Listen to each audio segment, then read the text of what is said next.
I found in my experience that there just wasn't too much support from the foster care system to go to college.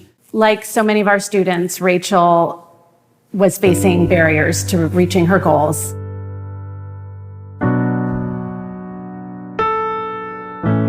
There's just all these components of the difficulties of getting to college as a foster youth.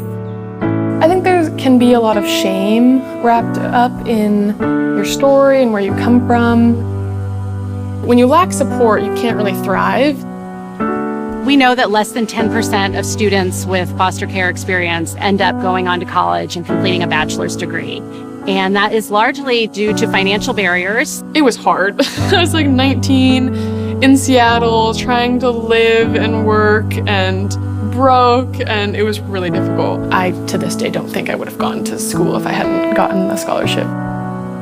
The Fostering Scholars Program serves students who have experienced foster care. We provide year-round housing for all of our students. We cover all of their tuition and fees to eliminate the financial barrier. And then we just wrap around support so that they have what they need to be successful.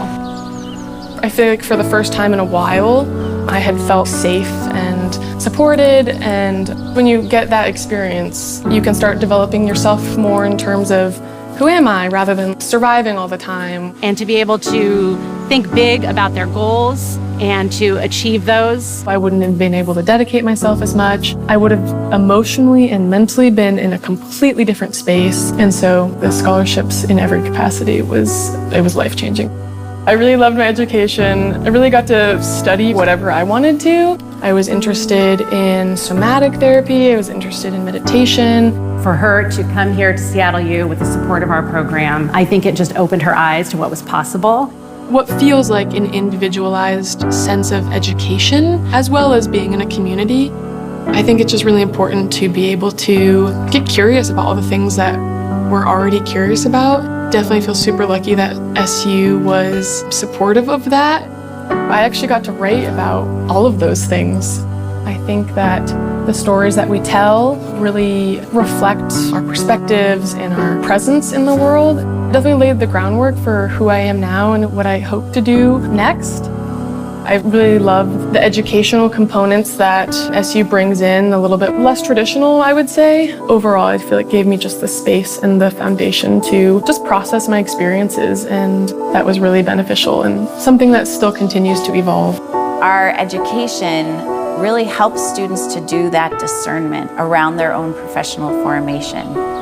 It gives them both the knowledge and the skills, but also the ability to think deeper about what is the greater good.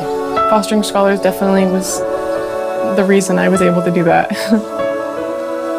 I've been reflecting on just, sometimes it's easy to think about how far you have to go when really looking at how far you've come is a huge deal, and just been reflecting on that a lot more recently and come a really long way. So I start at grad school in September. I'll be getting my license to be a counselor, but I would love to add a somatics certification where I work with the body. With the right counselor, I feel like counseling can really change someone's life, and so I'm really excited to continue that in my own way and be that person for someone else that I had. The campaign really made Rachel's success possible, and it will continue to help students for years to come.